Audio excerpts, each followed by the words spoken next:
Okay, it's a given. Everyone's stressed. All of you come to me talking about some form of stress that you might be dealing with at any given moment.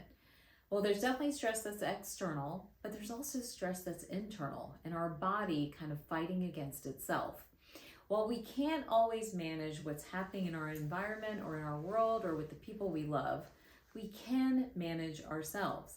And in this video, I want to talk a little bit about adrenal fatigue and the role of adaptogens in managing adrenal fatigue.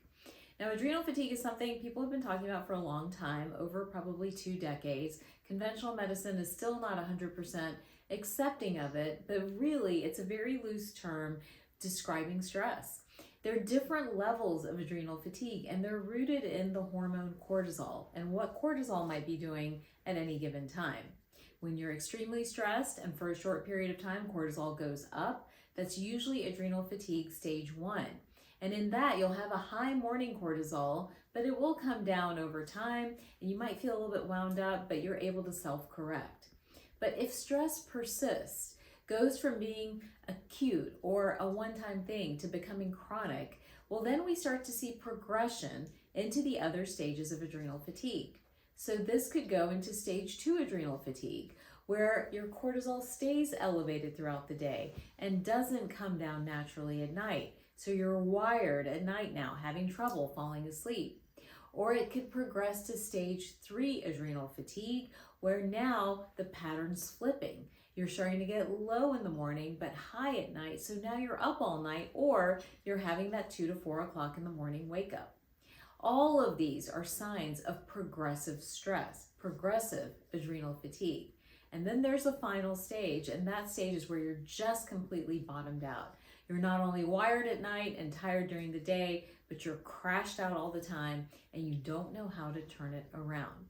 Regardless of which stage of adrenal fatigue you might be in, I want you to know about adaptogens. Adaptogens are naturally occurring nutrients, herbs, and different supplements that help the body balance cortisol. That's their job at the end of the day. An adaptogen can take a high cortisol and temper it a little bit, or help to raise a low cortisol to where it needs to be. And they're an integral part of a protocol and a plan to beat adrenal fatigue.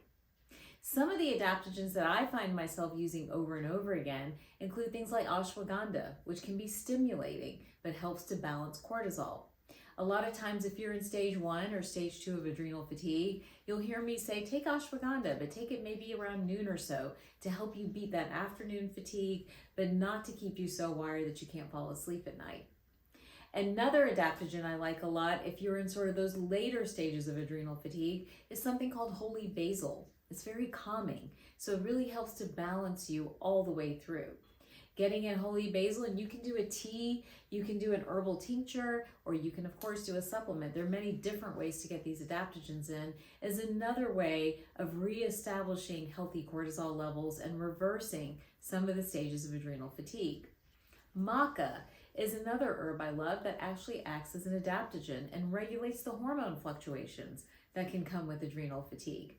And of course there's more. There's something called ginseng. Schisandra is another one that's used frequently. These are all used to help balance cortisol, to help replete people who have gone through a stressful event and bring the body back to what we call homeostasis or balance, which is what Chinese and Ayurvedic medicine were all about. So when you're picking your adaptogen, decide first what stage of adrenal fatigue you're in. Are you in stage 1, where you're just starting to get a little wired? Are you in stage 2, where that's persisting throughout the day? Or stage 3, where you're starting to get wired at night and tired during the day? Or stage 4, where you're completely crashed out? If you're in stage 1 or 2, here's your protocol. I hope you're taking notes and paying attention. I want you to increase the protein. Eat every 4 hours or so. Add in a good methylated B vitamin and vitamin C. It provides the body energy to really be resilient to stress and might prevent you from progressing into stage 2 or into stage 3 or 4. Taking some magnesium at night might make a difference as well. Now, if you're a little bit further along, you still want to do all of those things, but now let's add in, especially if you're going into stages 2 and 3, now let's add in some ashwagandha and maybe some maca to help you with the cortisol fluctuations. And if you're progressing even further, then I'd love for you to add magnesium and add some magnolia bark as well, so you can fall asleep and stay asleep at night, but you've got energy during the day. So this is a progressive plan that builds through the stages of adrenal fatigue, adding in the adaptogens that are appropriate at the appropriate stage. And with all of this, we have to balance cortisol not just through food and through the things we take, but also through lifestyle changes, right? So adding in something that balances cortisol. That could be massage or acupuncture or craniosacral therapy, meditation or guided imagery. I love that now, you can just simply open up your phone and go to Spotify or Apple iTunes, and you can find so many different apps that give you a 10-minute meditation that you can do on your own at home. And all of these tiny things matter, and they're cumulative and they add up. So at the end of the day, we are seeing a progressive lowering and balancing of cortisol back to where it needs to be.